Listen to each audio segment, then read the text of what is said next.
Bentar. Jadi terkait baleho gimana kronologisnya? Kronologisnya awalnya dia masang tanpa izin juga dari Pak Kaipan yang bernama Herdiansa calegnya. Terus dia beralibi katanya balehonya dirusak. Padahal dia belum minta izin kepada material atau yang punya tanah. Berhubung dilaporkan ke Banwaslu kecamatan, dia diajak mediasi tidak ada, dia langsung laporan ke Banwaslu kabupaten. Setelah itu dia di kabupaten laporannya merusak, dan padahal saya tidak tahu masangnya juga. Anak buah saya inisiatif sendiri karena di lapangan saya buat tempat usaha, jadi saya maunya independen, tidak ada partai. Yang saya takutin merugikan penjualan saya juga. Jadi yang memindahkan baleho itu siapa? Yang memindahkan baleho itu anak buah saya juga. Ada perintah nggak? Kalau dari saya enggak, cuma dari yang penunggu toko diperintah, karena dia kan untuk jualan dia juga. Nah itu untuk pemasangan, waktu pemasangan ada izin nggak? Kalau untuk pemasangan tidak ada izin. Langsung masang aja gitu? Langsung masang. Dan masangnya juga di tiang listrik. Berarti ini punya lahan bos ya? Punya lahan saya kontrak. Harus tindakan bos seperti apa nih? Karena Ya. beliau dari pihak dewan sudah melaporkan ke Bawaslu kan gitu. Ya, tindakan saya biar laporan dia yang di Banwaslu untuk dia. Ya. Untuk dia, karena dia mungkin kan dia sudah berencana tentang ini juga, karena ada kepribadian pribadi dengan saya. Ya. Terus dengan kumpulnya di sini para Banwaslu tujuannya apa? Dia untuk ngecek lokasi yang di mana dipasangnya, sama lihat fisiknya di tanah pribadi. Jadi TKP sendiri masuk lahan punya material. TKP-nya sendiri masuk lahan material, lahan pribadi. Bang itu dengan sama Bu? Nama saya Samin Suryana, Kami Surana ya. Baim, yang Bapak Baim. mempunyai lahan tersebut. yang punya lahan untuk tersebut. selanjutnya Untuk kalau Bapak sebagai terlapor, gimana peran dari Bapak kalau ada terlapornya? Kalau dari saya sih ya Banwaslu tolong tegas kepada caleg tersebut. Kalau perlu ada tindak-tindakan. Harus ada tindakannya, ikutin prosedur. Mungkin Apalagi- Banwaslu lebih paham. Apalagi untuk pemasangan Untuk baleho ya. undang-undangnya. Ya apalagi untuk pemasangan baleho jangan sembarangan lah. Apalagi untuk pemasangan baleho. Bang, bentuk perusakan apa sih sebenarnya? Seperti apa? Sebenarnya tidak dirusak. Dia awalnya mau memindahkan, berhubung anak-anak dia ngikatnya kencang pakai kawat bendrat, sobeklah barang itu. Berarti emang nggak ada niat? Nggak ada merusak? niat. Tidak niat kerusakan ya. Nggak ada Untuk niat memindahkan sama aja sekali gitu ya. Untuk memindahkan, karena dia sudah dilarang pun tetap masang di situ. Oh sebelumnya sudah dilarang udah. Sudah dilarang sebelumnya. Pemasangannya malam atau siang?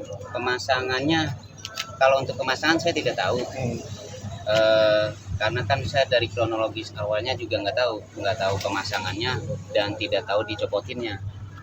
Terkait ini harapannya gimana Bang ke depan? Harapannya ya negara kita biar bertindak juga, Banwaslu ya masing-masing tugasnya dia lebih paham tentang ini, tentang kewajiban pemasangan alat kampanye, tentang hukum-hukum yang berlaku di Indonesia. Itu masangnya di tiang listrik ya Bang? Di tiang listrik, betul. Pemasangan balehonya di tiang listrik dan tidak ada izin sama sekali. Ya cukup. Udah cukup. Ya, makasih Pak. Yuk.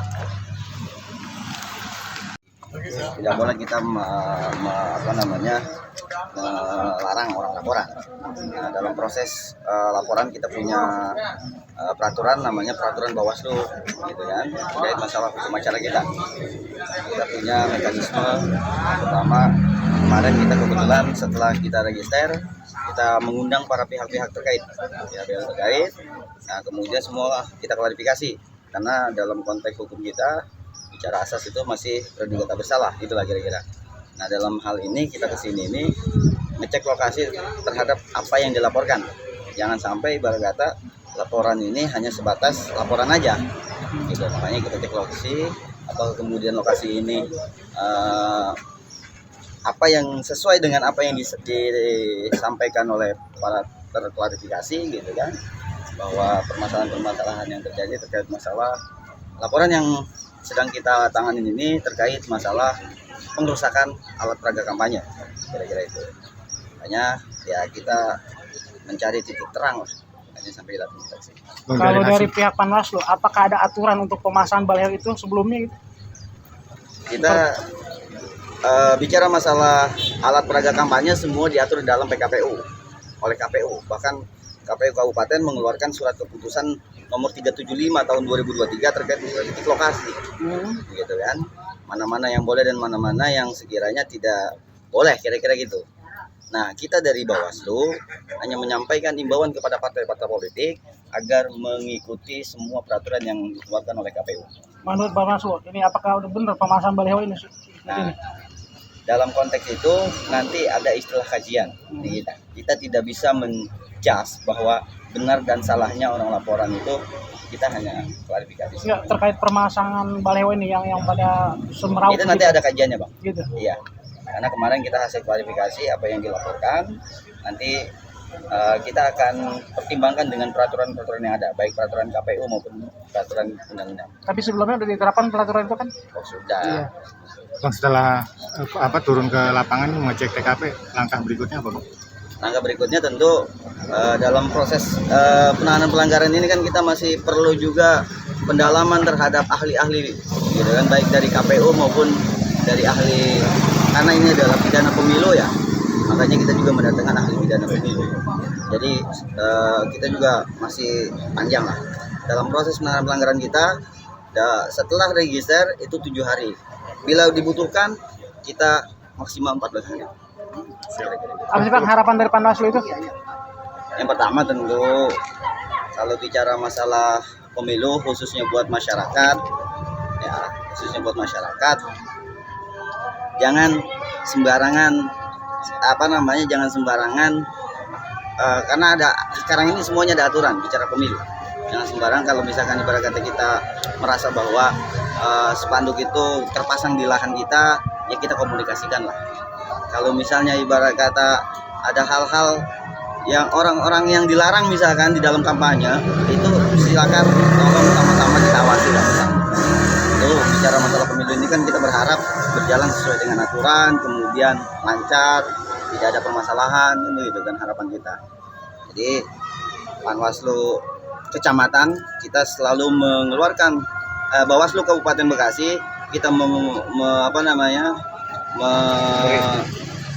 membuat surat imbauan untuk diturunkan kepada teman-teman Panwaslu Kecamatan, kemudian diturunkan kepada Panwaslu Desa.